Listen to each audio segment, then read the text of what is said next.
Hey, what's going on, Kensington? If you've never been here before, my name is Matthias. I'm one of the worship pastors. Let's go ahead and stand as we worship Jesus this morning.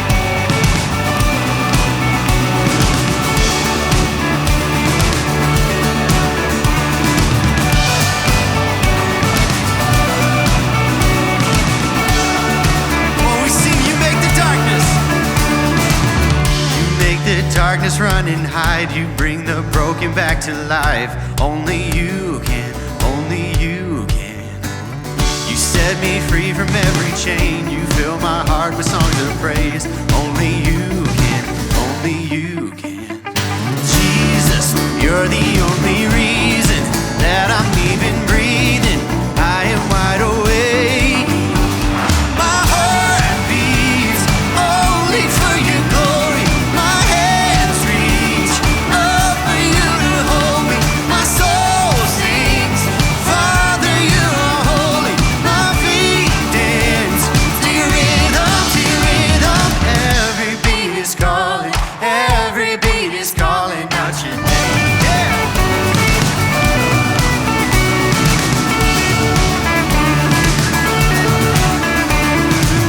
You left the glory of your throne to bring this runaway back home.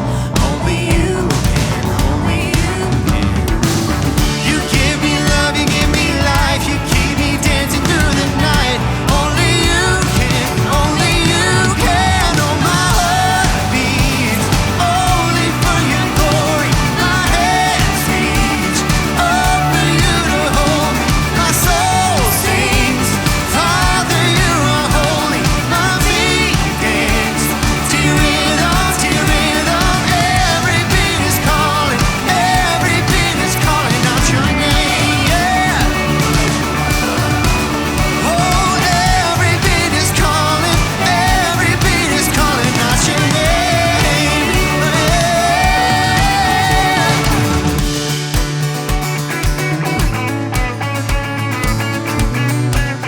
Come on, we sing Jesus. For Jesus, you're the only reason that I'm even breathing. I am wide awake. You move me, your freedom is consuming. I feel it rushing through me. I'll never be the same. Oh, my heart beats only for your glory. My hands reach up for you to hold me. My soul sings, Father, you are holy. My feet dance to your rhythm, to your rhythm. Every beat is calling out your name. Yeah. Oh, every beat is calling out your name.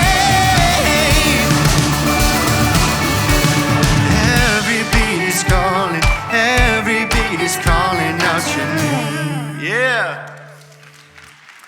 Well, good morning, everyone. Like I said before, my name is Matthias, and if you've never been here before, welcome. Go ahead and have a seat and take a look at this video.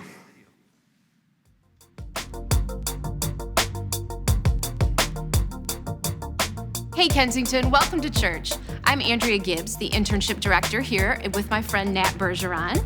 She's an intern with guest services at Clinton Township. What's up, Kensington? So happy to be with you all, watching online and in person. We're already in the third week in the last Arrow series, and we are praying that God will speak directly to your hearts today.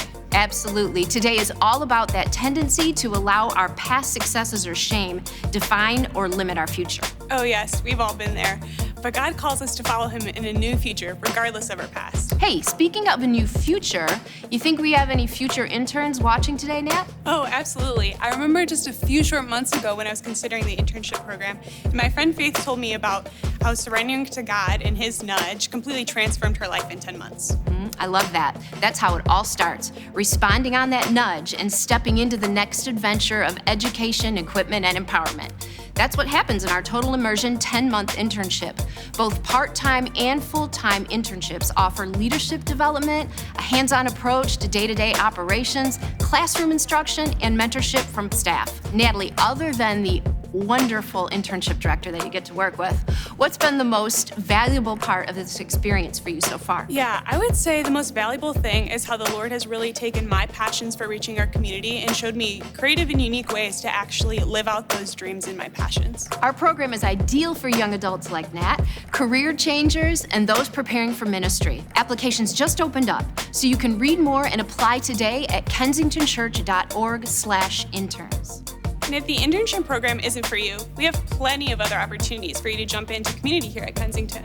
Courses and groups with both virtual and in-person offerings kick off this month.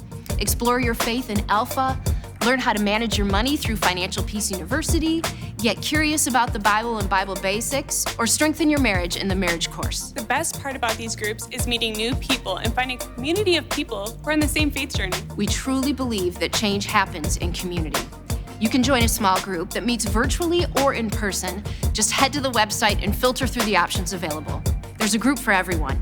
Head to kensingtonchurch.org/groups to learn more. All right, Andrea, I think it's time to get back to the rest of service. Today we're looking back at the life and legacy of a courageous hero who inspired millions of people to right a historical wrong.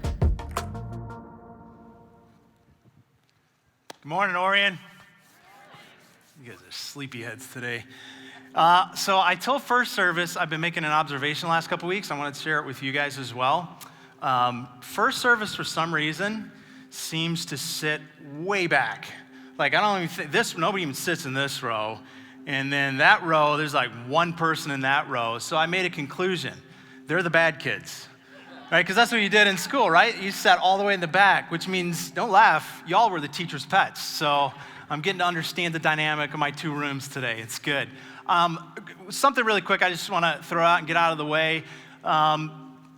We know that right now we're in the middle of still a crazy time and a crazy season, and we're seeing some really good gains with this pandemic and how we're overcoming it, and the vaccine being rolled out, and some of what our numbers look like are more positive. We're seeing some things starting to loosen up and open up. So can I just make an encouragement to all of us as we keep coming in right now? We want to keep that trajectory going. Yes? Would you guys just help me with the mask thing? If we can continue to just honor the mask thing that we're trying to do right now. I know that we've all got different opinions on it. I'd even be willing to share more with you and talk more off the stage if you want to talk more about it. I get that. I get we've all got opinions on it. We're trying honestly to figure out what the best thing is, what the best way is to love people right now in the middle of a crazy season with so many different opinions. So if you just keep helping us out with that while we're here, keeping the masks on, super appreciate it, super understand it's a weird time, but really value that. So here's what I also want to say this morning. We created a moment that we're going to go into right now in a video that is, hopefully you all are aware that this weekend is leading us into Monday, which is a celebration of Martin Luther King Day. And we created a video that we're going to show that we just talked about there in our greeting that we're going to move into. But I really felt like before we just move into it, I want to share a couple of thoughts and be a little bit vulnerable with you for a minute about where I feel I'm personally at in the middle of such a crazy time that we live. I don't know that 5 years ago, maybe even more recent than that I would have thought twice before moments in the past where I have set up moments like this and videos like this and just gone right into it. This is a different year. And I think for me, that personally, it creates a little bit of tension inside of me in this moment that I just want to be honest with you about before we go into the video that's going to honor MLK. And for me, the tension is that we have taken a conversation that is biblical and we've made it political and polarizing. We've taken a man who loved Jesus, passionately served his church, his community, his nation, to the end of a biblical picture of community, and we have oftentimes even lumped him into what is polarizing. And I just think it's such a shame. This is a biblical picture. When you read Revelation chapter 7, everything that we're about as a community of faith is moving to this end that Revelation paints a picture of, that every nation, every tongue, every tribe is gathered around the throne of Jesus to the glory of Jesus. That's a biblical picture. That's what Jesus' picture is. That's what his community is supposed to be.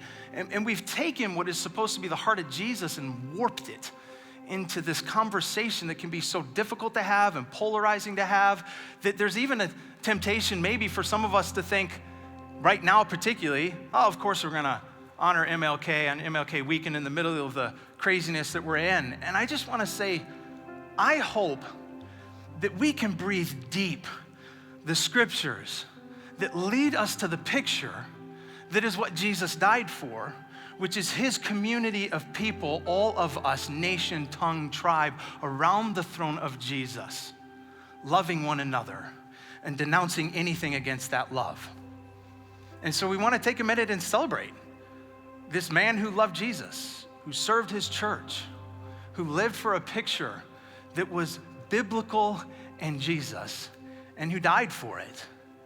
And I pray that as we do, that something maybe in us resonates differently as it is in me than it did just years ago. That this is part of what it means to live to the glory of Jesus, is to live to the community that Jesus died for. Here it is. Martin Luther King dedicated his life to love and to justice between fellow human beings. He died in the cause of that effort.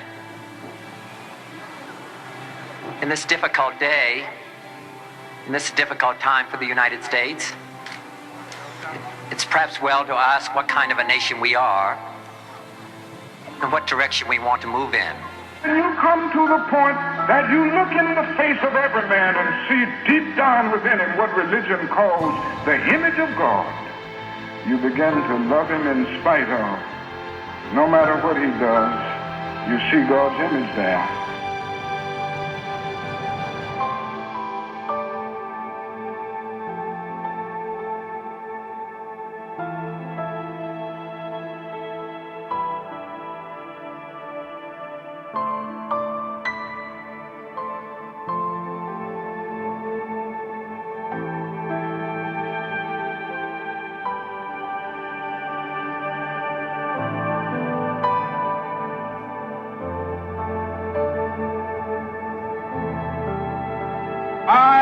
Dream that one day every valley shall be exalted, and every hill and mountain shall be made low, the rough places will be made plain, and the crooked places will be made straight, and the glory of the Lord shall be revealed, and all flesh shall see it together.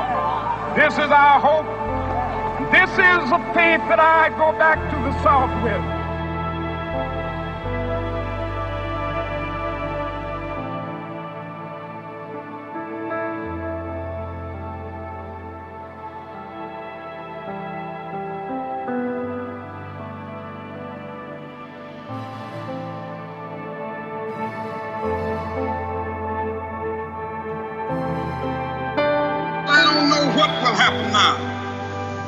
We've got some difficult days ahead,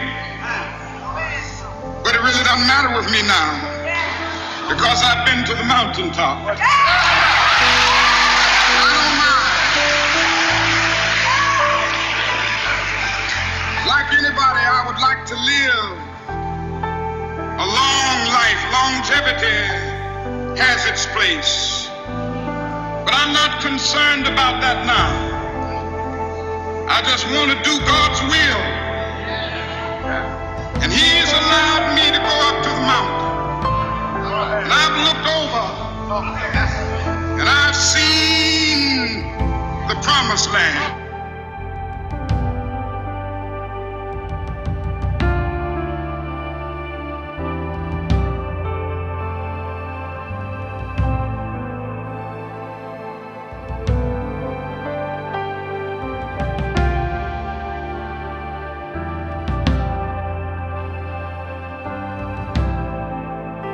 I want you to know tonight that we as a people will get to the promised land.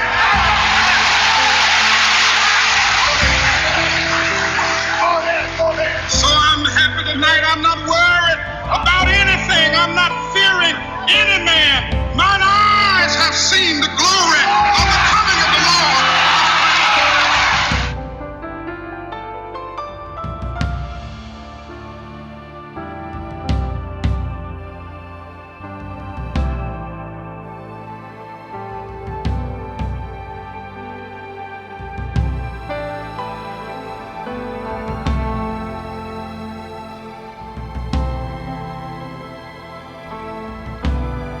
let freedom ring. And when this happens,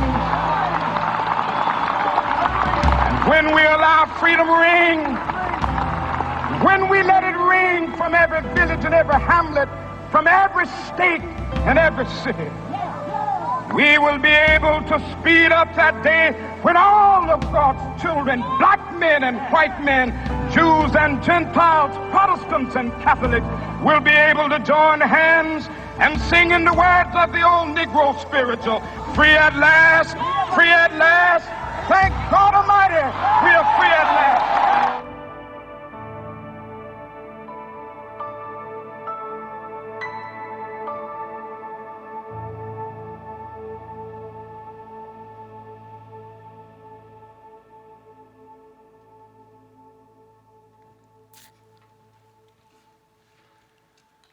I can say in all honesty, man, I really wish that we still had his present voice in our world today.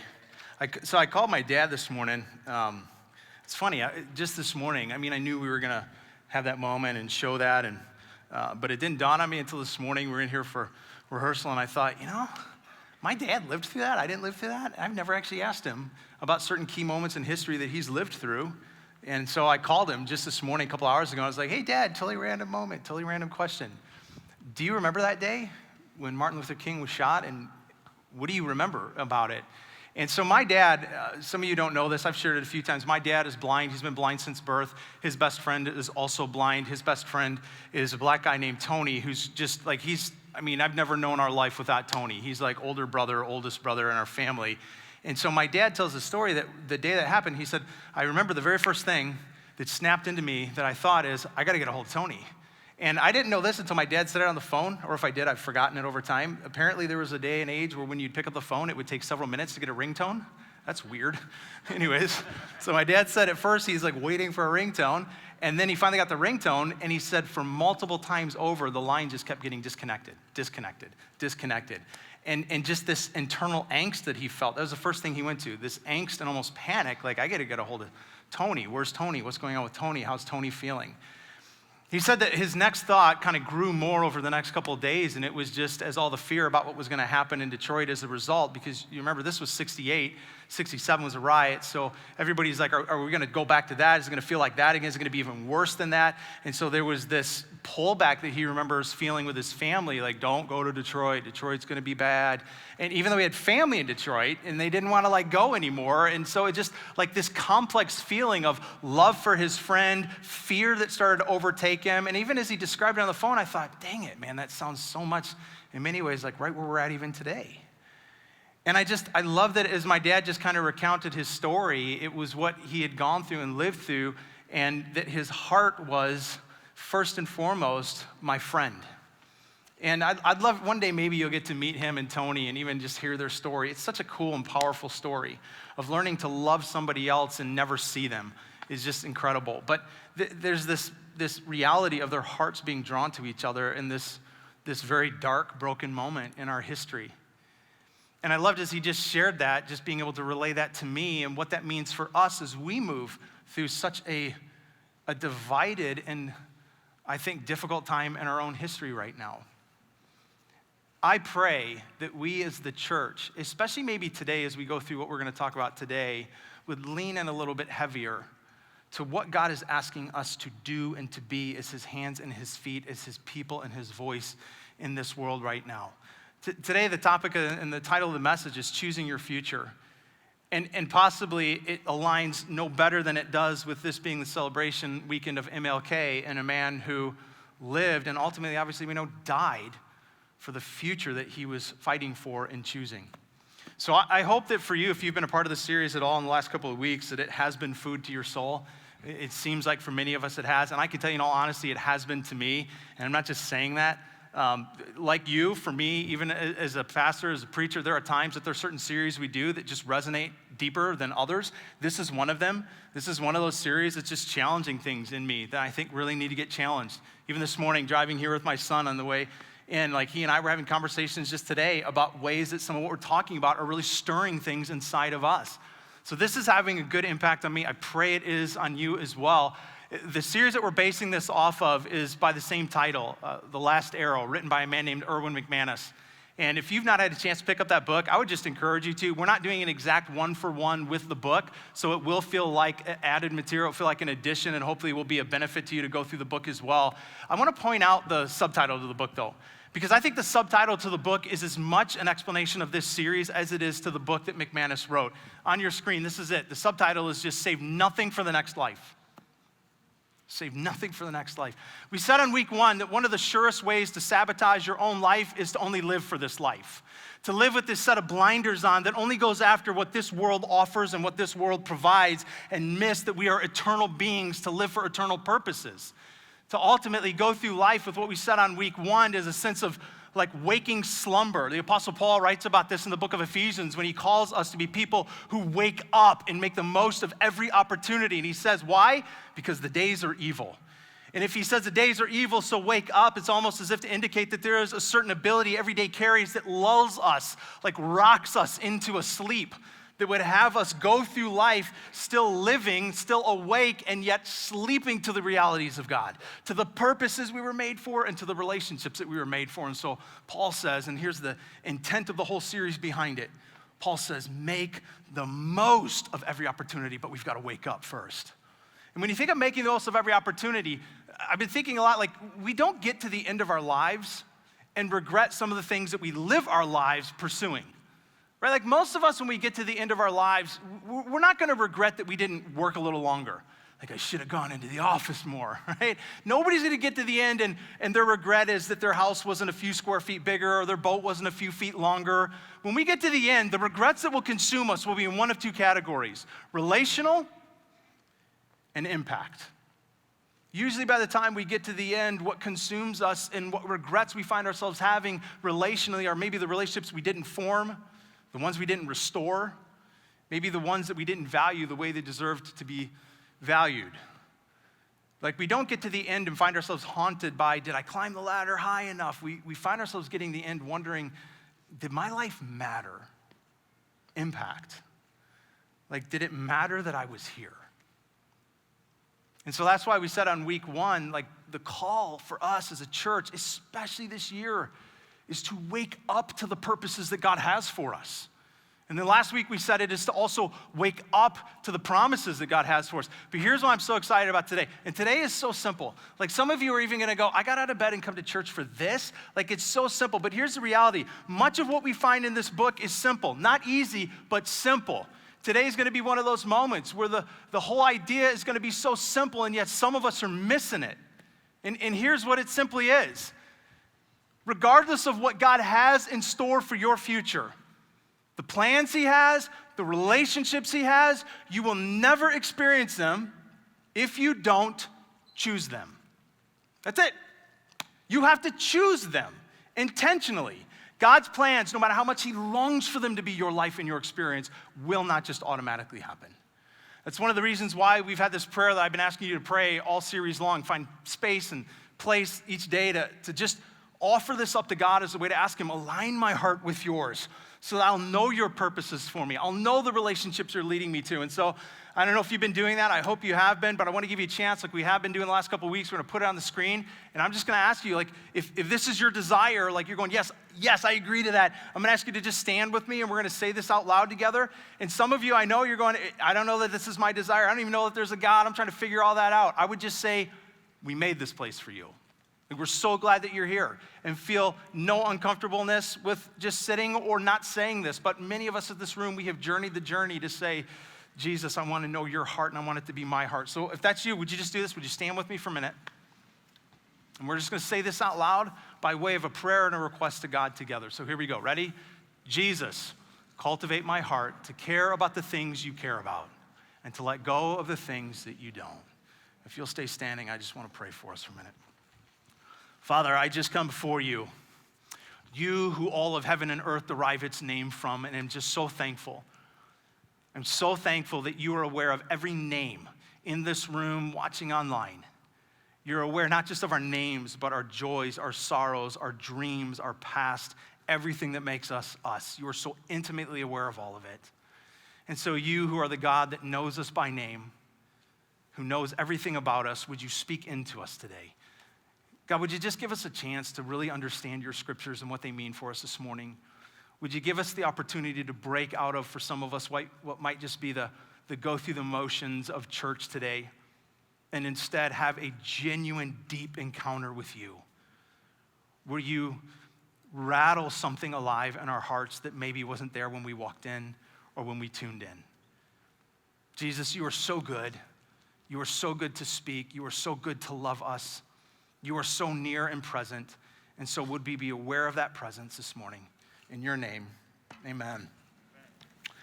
So before we go any further, I just want to take a second, and we are going to receive up our offering today. And as I say often, and I will say so many times, that at some point you will recite it in your head before I say it out loud. When we have these moments, it's not about money. It is about mission. And I love to say this because sometimes we get this idea that these moments where we take up giving, it's, well, we got bills to pay and we got buildings. I think I can sincerely say that we believe here at Kensington that if we had to sell the stuff to continue the mission and get rid of it all, we would. It's about the mission. It's not about the stuff. It's not about money. It's about mission. And so even yesterday, my wife and I were having conversations. We went shopping. We were at Costco, which, by the way, that should be an Olympic sport. Costco on a Saturday? What the heck? Anyways, we were at Costco yesterday. I think we got a bronze. And we're even as of yesterday having conversations about this next year and some of the places that we want to make investment for kingdom purposes. So I just continue to want to say thank you. And just remember, it's not about money. It is about mission. So if you're just joining us for the first time physically, or you're brand new here, just know we don't pass anything right now, probably for obvious reasons with COVID. However, all the ways on the screen are simple and easy to give. And we put some buckets in the back for you to give that like to do it with physical stuff. So again, thank you. Mission, not money. So coming into this morning, and I'm curious if you would agree to the same. Have you ever noticed when we're thinking about living for the most and stepping into the future God has for us, making the most of every opportunity, have you ever noticed that there's an awful lot of people that long before they get to their end, like it's one thing to say regrets at the end of your life, but have you noticed that there's an awful lot of people long before they get there that are already in the middle of living their life with regret? A sense of missed opportunity, a sense of emptiness that they're not quite fulfilling something meaningful. I was talking to somebody recently about that, and they're like, well, yeah, it's all the undriven people that don't produce anything in life. I'm like, that seems a little bit easy to explain, because that's not been my experience. It's also been very high-performing, high-achieving people that I know that would still say, even in the midst of their life, long before hopefully the end, that they still have this sense of regret, of missed moments and missed opportunities. This sense of, am I really doing what I'm here to do? And even in the church, like we don't get a scapegoat just because, well, we love Jesus and we're in spiritual work here. We don't get a scapegoat. I see that among us so often as well. Like there's so many people I know that are following Jesus, and yet they would say of Jesus' promises to give us abundant life, full life, they would say, man, those promises just seem to elude me. That's why it's so important this morning that we talk about the principle that it is imperative that if we are to experience what God has for us, we have to choose it. Because all of God's plans that he has for us, no matter how much he longs for us to step into them, he will not force them upon us, and they will not just automatically happen. Like, I don't know if you ever just think about some of the things that automatically happen in life, but probably looking at some of what your body does is a great example. Like for me, a couple years ago, I started to develop this weird heart arrhythmia. Like you're never really aware of your heartbeat. Like right now, only because I'm mentioning it, will you maybe pay attention? But otherwise, 30 seconds ago, I don't think anybody listening was paying attention to their heartbeat. But a couple years ago, I had this weird arrhythmia, and like all of a sudden, I'm like paying attention constantly. Because it was like, some days it was just playing the drums to its own beats, like da da da da da da. Then it would stop, and I'd go, what? Bum, bum, bum, bum, bum, bum, bum. And it was like fast, and it'd be slow, and then it'd be like a weird rhythm. And so there's this one day, my family, we're all at the movie theater watching, I think it was one of the Star Wars shows. Is that right? She's like, I don't know, why are you putting me out in church? You're embarrassing me, Dad. So we're watching Star Wars, I think, and like all of a sudden my heart was just like totally out of beat, like, and I'm paying complete attention to it, and I got so caught up in it that I actually started to try to control it. I was gonna put it back in rhythm. So I started breathing weird. I was like, and I'm like trying to like tightening the muscles on my chest, and I don't know if it was that or just getting stressed out that like all of a sudden it just, I swear, it stopped like for a second, and then it went boom, and I lost my breath. You're like, that's not funny. I don't know, it was funny, maybe, I don't know. But I couldn't breathe, and I was like, spacey. I turned to my wife, I'm like, something's wrong. So I ended up in the hospital, and then monitors I had to wear for like weeks trying to figure out. So thankfully it was like a benign just arrhythmia that I have, and it messes with me every now and then. But it was totally weird to suddenly become conscious of something that my body just unconsciously does that I never have to think about. Or breathing. Like, could you imagine if we had to think about breathing? Like, we had to make conscious choices about taking in every breath and taking out. Like, conversations would be like, how are you? I'm good too. Like, it would just be so odd if you had to think about every breath that you had to take. Or eating. Like, you usually don't have to tell your body you're hungry. Your body tells you you're hungry, and then you have to eat. And, like, it's just this cycle. Like, does anybody ever get tired of eating, just the process of eating? No, there's the American dilemma right there. Like, we don't, right? And so for me, I'm a diabetic, and so eating has to be kind of regimented. And so I make sure I've got enough protein, and then I take my medicine, and no, that's too many carbs. And so eating, honestly, it becomes a chore for me. And I have to think about it so much, and sometimes I'm just like, I eat a meal, and I'm like, this is so horrible. I have to do this again in a few hours. I just don't want to even think about it. Or my wife, she tells me all the time what she hates is thinking about what to feed me all the time. So it's just like there's so many things that your body automatically, unconsciously does that if your body didn't do, what? Easy question. What? Thank you. You would die. Humor me. Yes, you would die. I think sometimes we have this mentality that the future is a lot like the unconscious decisions of our body. It just happens. It just happens, whether bad or good. If it's bad, I'm just a victim of it. If it's good, it just happened. And especially in the church world, it's like, well, that's God's blessing over my life. That's just how I explain it. It just happened. And I think particularly as Christians, we can have the weirdest relationship with the future sometimes. Because what we tend to think is that, God just does what he wants to do, and I have no say in it. And so if he wants it to happen, it's going to happen. So my job is to just sit here with open hands and wait for him to drop the future into my lap. But the problem is that's not how it works. And the bigger problem is that because so many of us are sitting back with our hands open, just kind of waiting for God to drop the future in our lap, we are missing the future he has for us for one simple reason. We're not intentionally choosing to step into the future he has for us. So my wife and I, Nicole, have been, this next fall, we will be married for 25 years. And I can still remember, I know it's crazy, I don't feel like it should be 25 years, but I can still remember the time I asked her to marry me. I got so proud of the whole thing. So I remember I had gone and I had picked out the ring on my own. Like, I did all that hard work. I looked at a few, got some opinions, ended up making the final decision on which one to get. I went to her work where she worked at the time to make sure she wasn't working that day, and she was. So I asked her boss, I'm like, hey, here's the deal. This is the day I'm going to ask her to marry me. Can you keep her on the schedule so she thinks she's on the schedule, but actually take her off the schedule? Because I want to have this moment where I'm like, I want you to marry me. And then she's going to go, yes. And then I'm going to say, here's where we're going for dinner. And she's going to go, crap, I have to work. And then I'm going to go, boo, yeah, I'm awesome. I got you off work. So he was like, yeah, that's totally cool. I'll do that. I was like, yes. So I got that all set up. Then I got 24 roses. So we were at a Christian college, and they do this like thing every week where you get together for chapel. And so I went to the dean of the students, and I said, hey, I've got this idea. So every time we would have chapel, they would have a guest speaker come in, sometimes local, sometimes national. And I said, can you invite me in as the guest speaker? I said, and like set it up. Like, here's what I want you to do to set it up. And then I'm going to come out, and in front of everybody, I'm going to propose to Nicole. It's a small community college, so a Christian college, so kind of everybody knew everybody a little bit. And he's like, oh, that would be so awesome. I was like, yeah, I know, it's so awesome. So is it okay? He's like, oh, it's totally okay.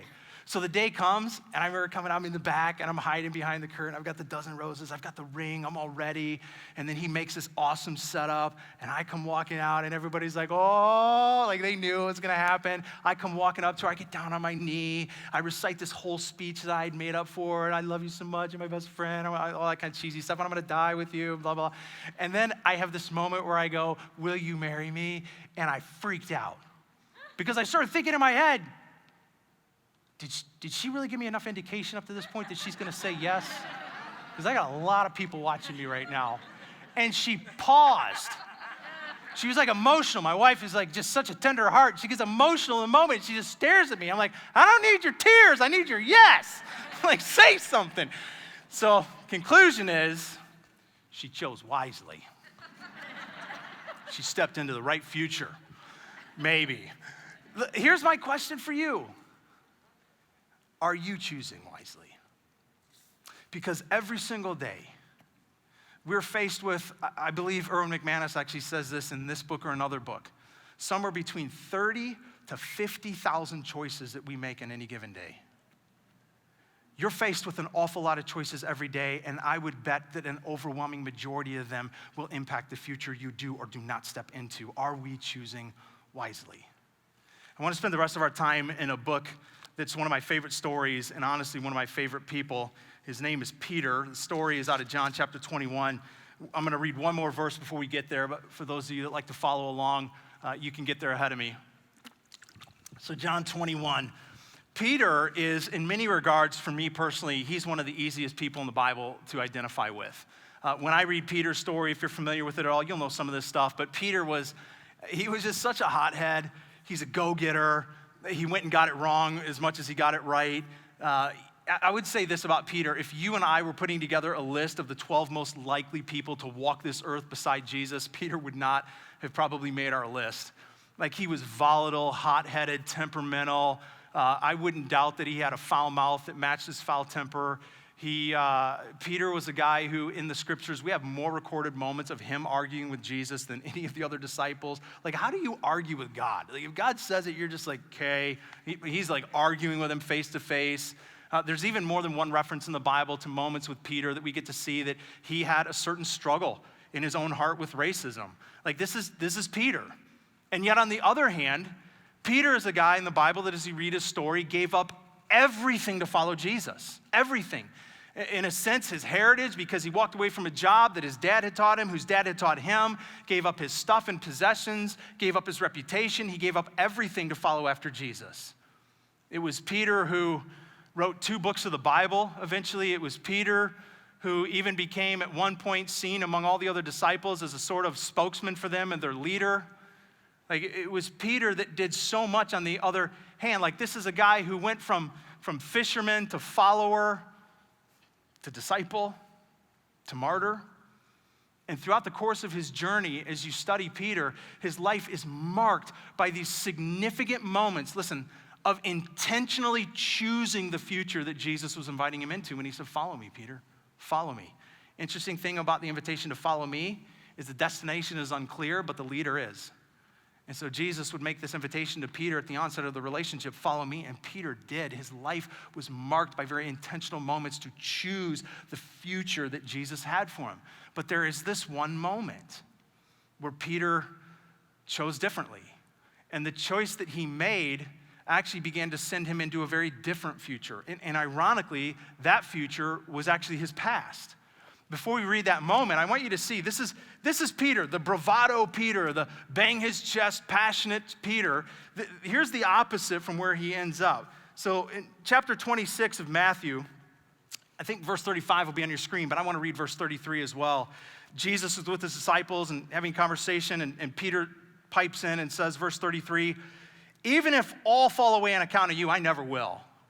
So you got to see Peter. He's just making these bold statements. Probably the boldest statement that Peter ever makes to Jesus is right here, verse 35. And Peter even declared, "Even if I have to die with you, I will never disown you."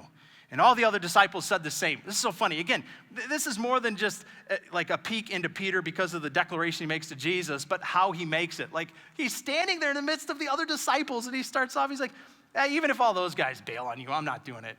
Like, if I'm the other guys, I'm like, "Pete, what the heck, man?" Which is why at the end, I think they're all like, "Hey, we would too. We would die too."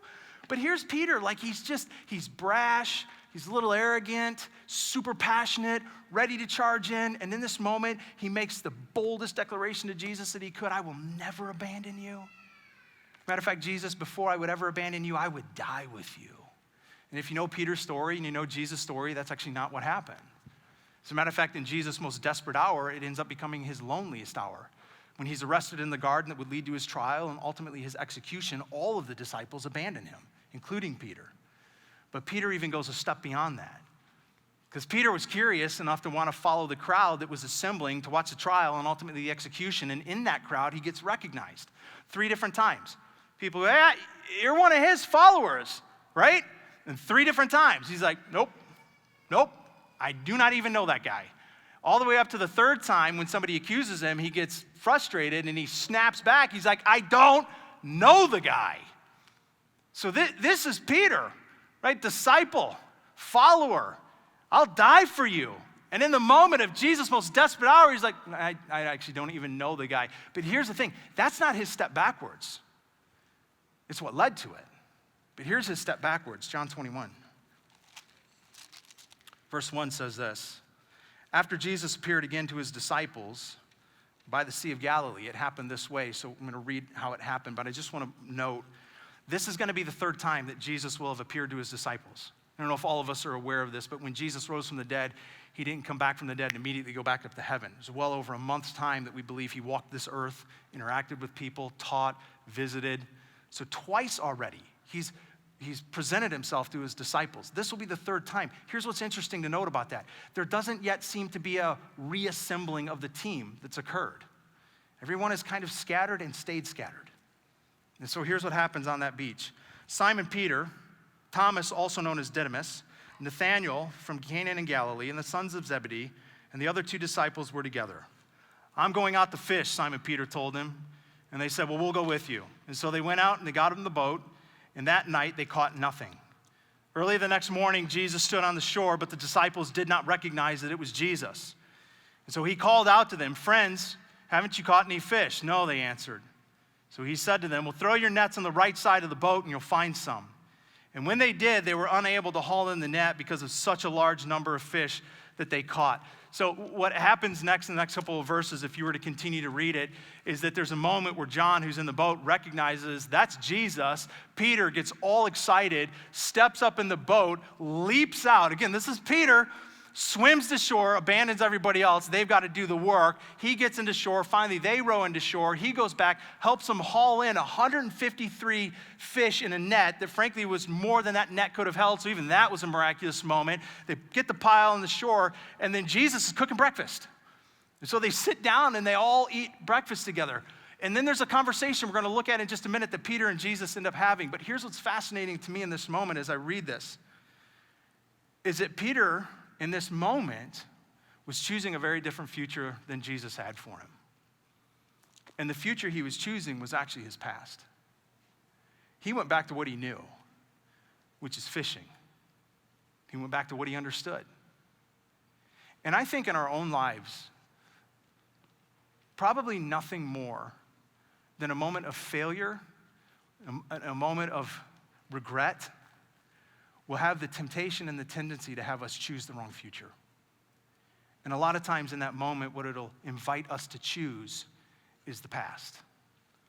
Something that we did, someone that we were. And in this moment, I think 3 times after a denial, what Peter has done is ran away in shame. And in that moment, what he's decided to do is to, I think, give in to the fear and the shame that he has, that then draws him back to this comfort of a past that he had. So I've been telling you all throughout this series that I'm a hunter. My go-to is a bow. So I have this 3D target in my backyard that I've been shooting at for a while now, and I can tell you I've probably put hundreds of arrows into this target, never once missed, until last year. So last year, I don't know if it was just I've been shooting a lot, my arms got tired, or maybe I'm just a really bad shot this day, which that's probably what it was. But I'm at full draw, I'm looking at my target, and at some point, just before I released, I felt my muscles begin to twinge a little bit, and then before I knew it, I released, and I'm way over here. I got feet. I missed it by feet. That arrow, I'm only 25 yards away from the fence. That arrow went right through the fence my neighbor and I share, and I was certain at that point that with the velocity it was headed, it probably traveled through his yard and went through the next fence. So here's where I start to panic. The neighbor right next to me, never home, always working. Neighbor next to him, always outside. So all I'm picturing is poor Fred's got an arrow in his hip. I'm like, ah! So I panicked, and I had a moment where I honestly didn't know if I wanted to go see if everything was okay or go hide under my bed. I'm like, I don't know what to do right now. So I went to go see, I calmed down, but you know those moments your heart's like, brrr. So I'm having that moment. I look over the fence, I can't see anything, so I'm trying to gauge by the hole, the trajectory of the arrow. I'm like, I can't tell, I think it looks pretty straight. It had to go through the other fence. So I go look, I can't find a hole in the other fence. So then I hop the fence into the other guy's yard. I'm looking everywhere. Long story short, I found it. What happened was it went through the first fence, and I guess when it hit the fence and it went through, the arrow snapped in half. And that turned its trajectory straight down and just buried itself right in the ground. So thankfully I found it, I took it, I got it at home, and I put everything away for weeks. Like, it was weird. I had a panic every time I thought about going and shooting in the backyard for weeks. I could not go back out there. I think this is Peter's missed target, broken arrow moment. When he says, I will die for you. It was the bullseye he was saying he was aiming for. And then Jesus dies and he ran and hid. And I think in this moment, he allowed this security of his past, the familiarity of his past, to draw him backwards instead of the uncertainty of his future to draw him forward. I don't know what to do with what I just did. I don't know how God will respond to me. So instead of moving forward into that, I'm just going to go back to what was familiar. In the next couple of minutes, the conversation that unfolds between Jesus and Peter is honestly, I think, one of the most important, powerful, beautiful moments in all of Scripture, because it's not intended to just be a moment shared between Jesus and Peter, but between God and us in these similar situations. So they finished eating breakfast, and it says in verse 15, when they had finished eating, Jesus said to Simon Peter, Simon, son of John, do you love me more than these? Now, this is a really interesting question, and there's a lot of debate over what Jesus is asking here. And some people actually think that Jesus was referring to the other disciples. Like, hey, Pete, those guys, them or you, like, who loves me more, Pete? I just don't think that feels like the character and the heart of Jesus. As a matter of fact, there was a very clear moment in Scripture where the disciples were jockeying for who would be better than the other in eternity, and Jesus put that conversation down. He's like, that's not what this is about. And so it seems weird that he would actually be encouraging that kind of relationship among them right now. So I don't think when he says, do you love me more than these, it's a reference to who. I think it's a reference to what. Because remember, on this shore is not just the disciples and Jesus. They just pulled a giant pile of fish onto the shore. And that pile of fish for Peter is very representative. For Peter, that pile represents his past. It represents his identity. It represents his security. It represents a certain amount of certainty. He understands it. He knows it. He gets it. Listen, I think when Jesus was saying, Peter, Peter, do you love me more than these? This is what he meant. Sorry, I think you got a little fin on you there. Sorry. I literally think this is what Jesus was referencing when he looked at Peter and said, Peter, do you love me more than these? Come on, Pete. Is this really the future you're going to choose? This is what you're going to go back to? Pete, you've got to love me more than these. Here's the reality for all of us. There's a these. And I don't know what yours is. But there will always be a these for all of us. And it'll be different for us. But there will always be a these that will whisper and tempt us to choose a different future. And sometimes that future will actually, ironically, be our past. Going back to a past you or a past habit. But it doesn't always have to be going back to something or something bad. I mean, think about Peter. Peter could have been a fisherman, and a good one. It's not a bad lifestyle. He didn't choose something wicked or broken. He just chose something that wasn't God's future for him. But he could have chosen this. He could have been a fisherman. He could have been good at it. He could have provided for his family, for his community, and lived a good, long life being a fisherman. It wasn't a bad thing, but it wasn't the future Jesus had for him. And so in this moment, Jesus says to him, like I think he says to all of us, do you love me more than these? Because these will always put you at a crossroads with the future I have for you, where you're going to have to choose my future or that future. Do you love me more than these? And here's the sobering reality.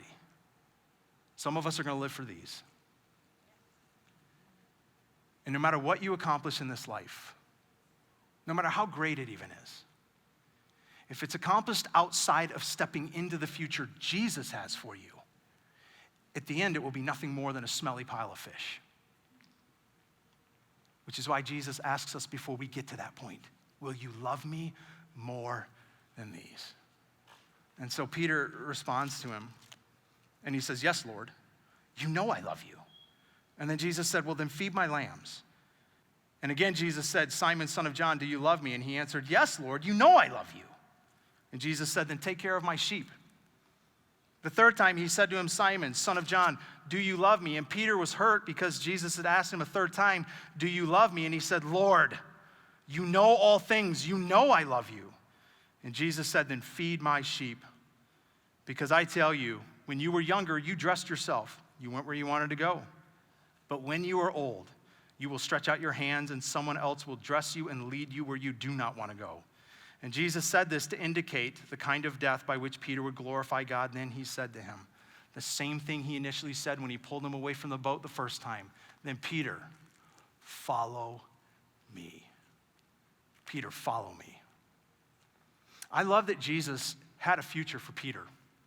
And that future wasn't always clear. And here's what you cannot miss. That future was not cushy. He says to him, listen, when you were younger, you made all your decisions. Went where you wanted to go, did what you wanted to do, dress how you wanted to dress. When you get to the end, guess what? That will not be the same. You will actually be led by the hand to places you do not want to go. He's not saying, Peter, I'm going to lead you into a cushy life. It's going to be comfortable and easy. He actually says, the life that I'm inviting you into, the future, if you choose this, Peter, if you step into this, it's going to get bad at one point. As a matter of fact, you will die as a result of the path you take. It will not be cushy, but Peter, it will be rewarding, fulfilling, and satisfying. And as the God of creation, it is the future I have for you. So do you love me more than these, Peter? And I love that Jesus has a future for Peter. But up to this moment, Peter hasn't chosen that to be his future. And so what Jesus does is he starts with the foundation. Do you love me? That's where it all has to begin. God is always asking for our obedience to flow out of our affection. He says, do you love me? And then Peter says, yes. He says, all right, foundation. Now let's move to future. Here's what I want you to do. Feed my sheep. And he begins to give indication as to the future he's calling him into. But in that moment, Peter is literally at a crossroads. Like he has to decide between the fish or the lambs, between his past or the future, between the life he had been creating for himself or the life that Jesus was calling him into. And I really do believe that often, daily, we find ourselves at crossroad moments of decisions, some grand and some small, that are all about us determining, are we loving this more or the future God has for us? Are we choosing the future that he has or a different future? But we've got to choose. McManus says this about the future. Tomorrow comes no matter what it is you do, but the future comes depending on what you choose. So 3 times Jesus asks, do you love me, do you love me, do you love me? Then do this, do this, do this. Feed my sheep, feed my lambs, feed my sheep. And there's speculation sometimes about why he asked him 3 times. The obvious would be maybe because Peter denied him 3 times. I almost wonder if it isn't also in part because Peter was the chest-pounding bravado, I'm going to die with you, big talker. But in the end, when it was needed, his big talk didn't turn into big commitment. It just stayed big talk. Really, what Peter had gotten accustomed to is big spiritual language that let him hide his big spiritual fear. And I think sometimes we do the same, where it's easy to talk a big talk. And we do it when we say things like, you know, we're just going to trust God. He's in control. And we're just going to trust whatever he does. But then we don't join him in what he's doing. You just got to stand back and go, let him do it in my life or around my life. We're just going to let him do it. There's just this really weird idea that we've developed in Christendom that if God wants it to happen in my life, around my life, it's just going to happen. It's just going to automatically happen. And I just want to ask, like, who taught us that? Because we see the opposite of that in the scriptures constantly. Even with one of the stories with Jesus that we can't read this morning, but the story of the rich young ruler, some of you may know it. This guy who was wealthy and successful and religious comes to Jesus and has a spiritual conversation about the future and the kingdom of heaven. And Jesus drops some stuff on him and says, here's what you got to do. And literally leading him to a life of open-handedness and generosity and a different future. And what's so powerful about that story is what's not included in it. And what's not included in it is when this guy walks away and says no, is that Jesus doesn't run after him. Like Jesus literally answers his question and the guy goes, all right, 2 futures, I'm gonna pick my own, no. And Jesus doesn't run and grab him by the shoulder and go, whoa, wait. I'll take away some of what may be too difficult. Or I'll make it easier for you. Or let me, maybe I didn't say compelling enough. Let me wrap some more visuals and illustrations into it. He says nothing. And he lets this guy choose a different future. It wasn't the one he had for him. And I can guarantee because of that, it was not one that was fullness of life. Jesus says, I have come, and I have come to give you full and abundant life. And mind you, these choices, they're not just the big grand things. Maybe they are for some of us. Like I'm convinced that there's some of us that there is a wrestling and a stirring that you have felt. Maybe for a long time. an angst that you have of something in this world that just needs to be different, should be better, that's not happening. And there's a part of you that's like, I would love to do whatever. But then you think about it and you're like, I don't know how to pay my bills, and it might be a relocation, and suddenly there's this fear, and you pull back a little bit. And I'm convinced that for some of us, there possibly is a moment, even in this next year, where there will be grand decisions some of you will make. That could be a relocation and a new job and an entirely new focus. Listen, that's my story. The only reason I'm standing on this stage and in this room with you and a part of the Orion community is because in the last few years, I felt Jesus say, hey, the future you're on, the path you're going on, it's not bad. I actually put you on that, but I'm changing, and here's a new future. And what are you gonna do? Where are you gonna step? The only reason I'm here is because I felt like Jesus laid a different future in front of me, and I stepped into it. And I'm certain that some of us are gonna have a similar moment, a big, completely redirecting of our lives moment. So hear this, though. In addition to that, all of us have these kinds of decisions every day. They're just a lot smaller, and so we dismiss them as being less important, less about our future. For some of us, it'll be a moment when we feel that draw maybe back to the bottle, or that draw just to have too many when we already told ourselves tonight, I'm not gonna do that again. Do you realize that that is a moment where you are choosing the future or the past? Or maybe for some of us, it will be when there is that draw to sit down at 2 a.m. in front of the computer and fulfill a desire that tomorrow you're going to regret again like you always do. It is a moment to choose which future you want. Or for some of you, maybe it's an argument with your spouse and an angst and a decision in that moment of whether or not you're going to double down on your frustration, or you're going to bury that one under resentment to pull out later, or you're going to extend grace and forgiveness and own your own junk. That is a moment of choosing the future and which future you want. And some of you might even say, listen, some of the things you just mentioned, that's not actually my past, that's my present. It doesn't have to be. And this is one of the powerful things about God, is that in the scriptures we're told that his mercies to us are new every single morning, which means for the follower of Jesus, your present is actually very short, because every morning your present can become your past. Every morning.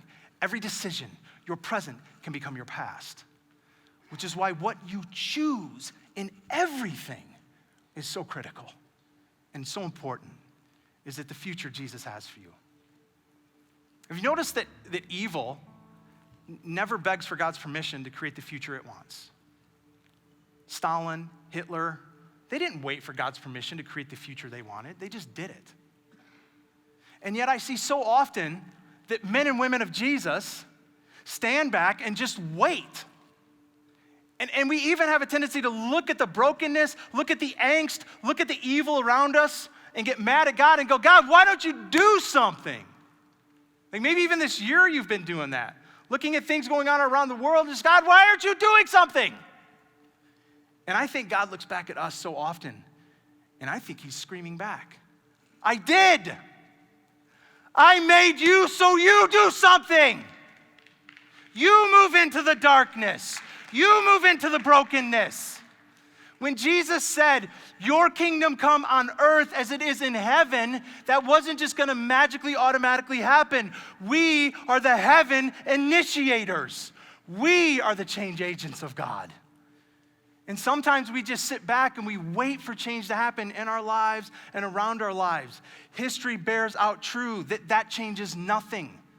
History is full of, in the past and in the present, brokenness, poverty, depression, oppression, loneliness, despair, hate, and evil. And if we just wait for change to happen in us, wait for change to happen around us, it will never happen. We are made to be God's change agents. May we be the people who let our love for Jesus compel us into action for Jesus by choosing a different future, by choosing his future for us, by not choosing that. I just want to end where we began, with the same prayer on all of our behalf. Jesus, would you cultivate our hearts to care about the things that you care about and to let go of the things that you don't. In your name, amen.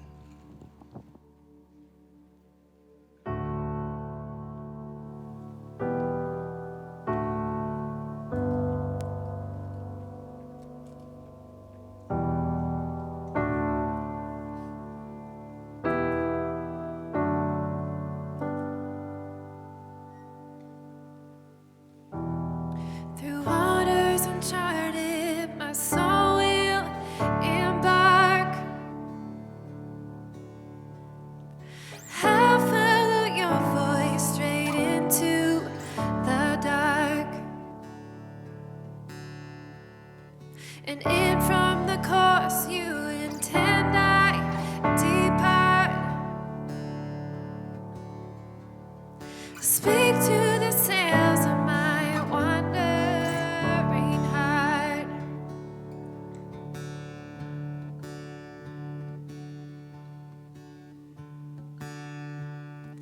When you guide, clear the skies before me, and I'll glide this open sea. Like those stars, your word will align my voyage and remind me where I've been and where I am going.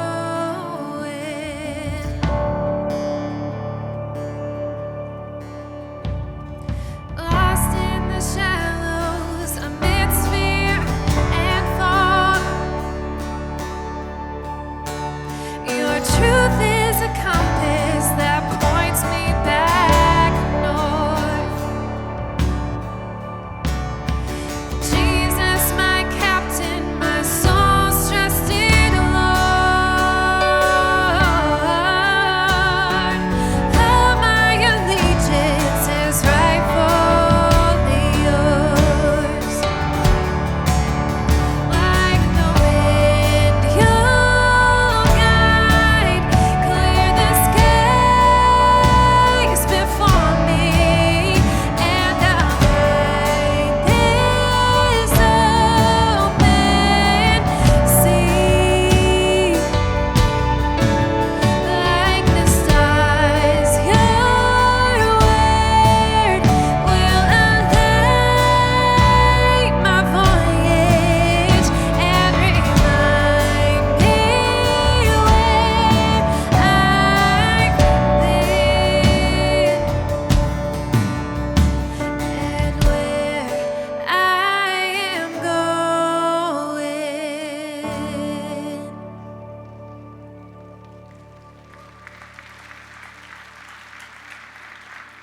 So we have one more before we're done, but I just want to have a moment. Somebody asked me a while ago, this is a couple years ago, somebody asked me, why do you always seem so angry when you preach? I'm not angry. I just believe this. And I haven't always chosen the right future. Matter of fact, pile them up, my pile of wrong choices, huge. But the moments I've chosen right, I have tasted the goodness of God and felt the fullness of his life that satisfies like nothing else does. And I want that for you so bad. And this world is so wicked to lull us into a belief that that does what only Jesus does. But it occurred to me this last week that for some of us, as we're in a series talking about choosing your future, I wonder if all of us have actually had a moment where we've chosen Jesus. Because put the future aside for a moment. If you haven't chosen Jesus, I don't know how you choose his future. The story of the Bible is, I mean, when you really get honest, it's an insane story.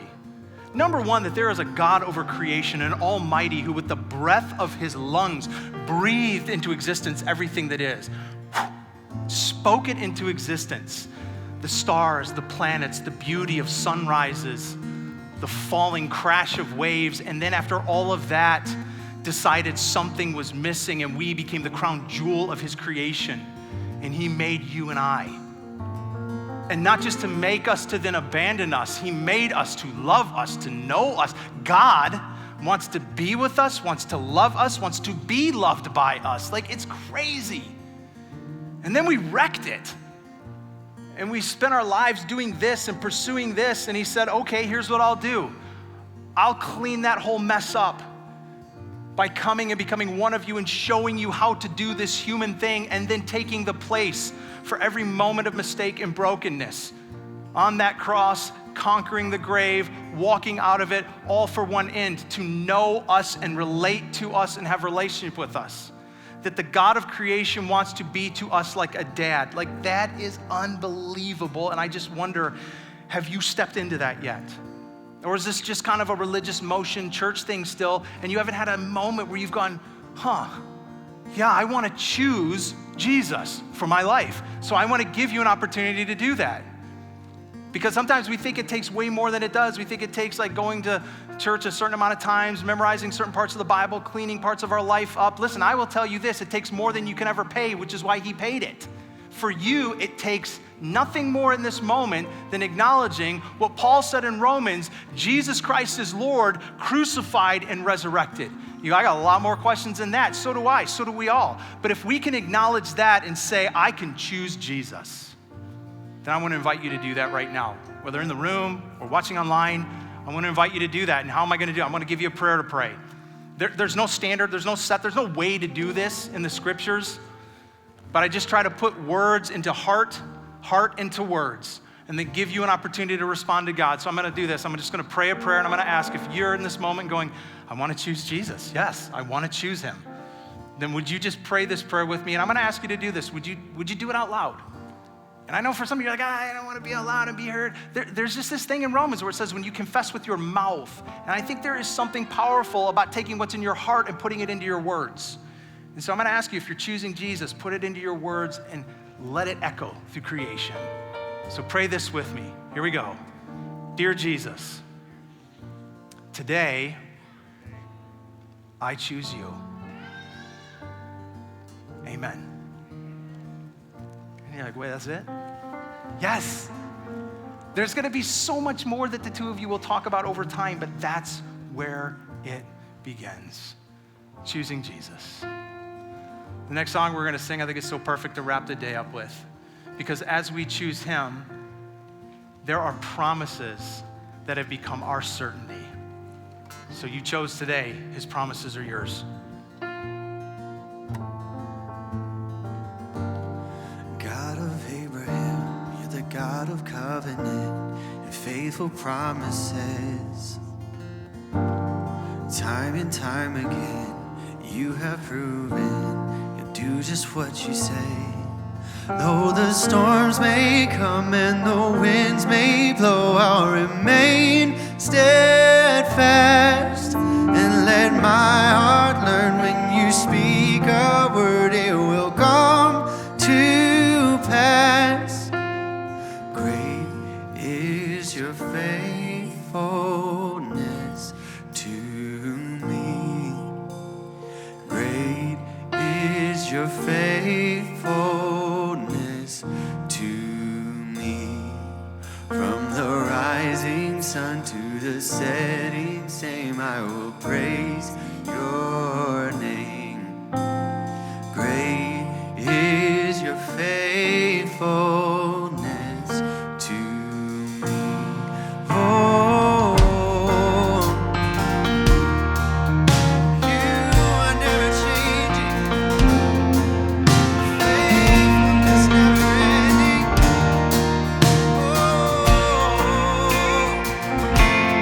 Yeah.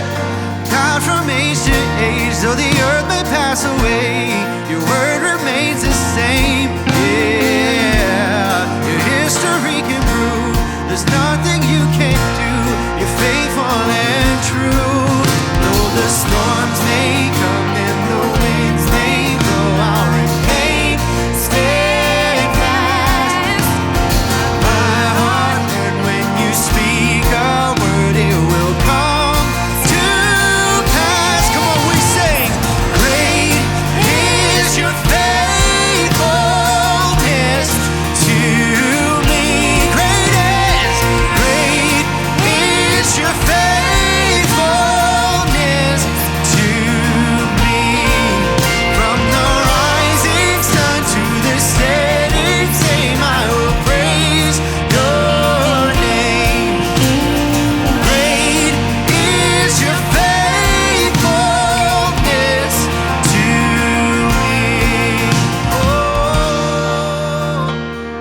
to me. Come on, you sing. Great is your from the rising sun to the setting same, I will praise your name. Great is your faithfulness to me. Oh, I put my faith in Jesus, my anchor to the ground, my hope in firm foundation. He'll never let me down. Come on, declare that. I put my faith in, yeah, my anchor to the ground, my hope in firm foundation. He'll never let me down. Oh, I put my faith in Jesus, my anchor to the ground, my hope in firm foundation. He'll never let, oh, I put my faith, oh, my anchor to the ground, my hope in firm foundation. Oh, he'll never let me down. Oh, he'll never let me down. Oh, great is your faithfulness to me. Oh, great is your faithfulness to me. From the rising sun to the setting same, I will praise your name. Oh, great is your faithfulness to me. From the rising sun to the setting same, I will praise your name.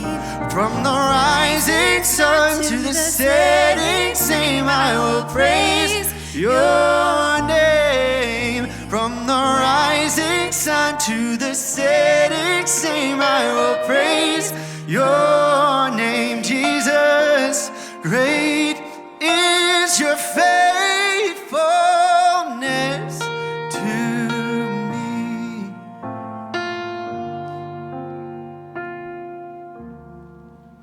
So good. I got to start getting used to when you're going to take us a little further. Otherwise, I'm going to end up here singing with you one day. I hope today felt like more food to your soul. I want to give you 3 things as you walk out the door to be conscious of that we've talked about. One is baptism's coming up. If you have not yet made that decision, and I would even say if today you made the first time decision for Jesus, that's your next step. If you've not made that decision, even if you've been walking with Jesus for years but haven't done that, this is it. This is the last weekend we'll be talking about it, and then 2 weeks from now, we'll be watching it on screen as so many have taken the step. And Orion, from what I understand, I think we have the most people leading the charge right now being baptized, which is super exciting. So we would love to have you be a part of that. You can go online to kensingtonchurch.org/baptisms to sign up. Or if you just have questions, feel free to go out to the hub or even meet me down here, and I'd love to answer any questions that you have about that.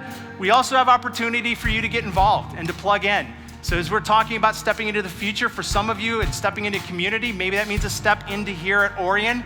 So if you're ready to get involved, we have 2 awesome opportunities. One is our guest services team, and the other is with our K-Kids. So we would love to invite you to explore that. Again, go out to the hub. They can navigate you through the process. So you are so loved and appreciated for being here. Glad you were with us for this morning. Excited to be back with you again next week. So have a great week.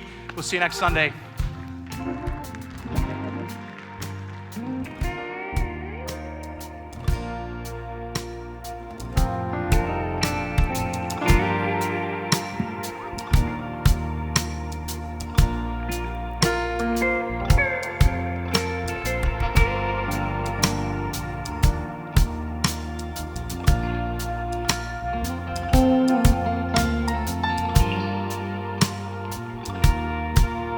Mm-hmm.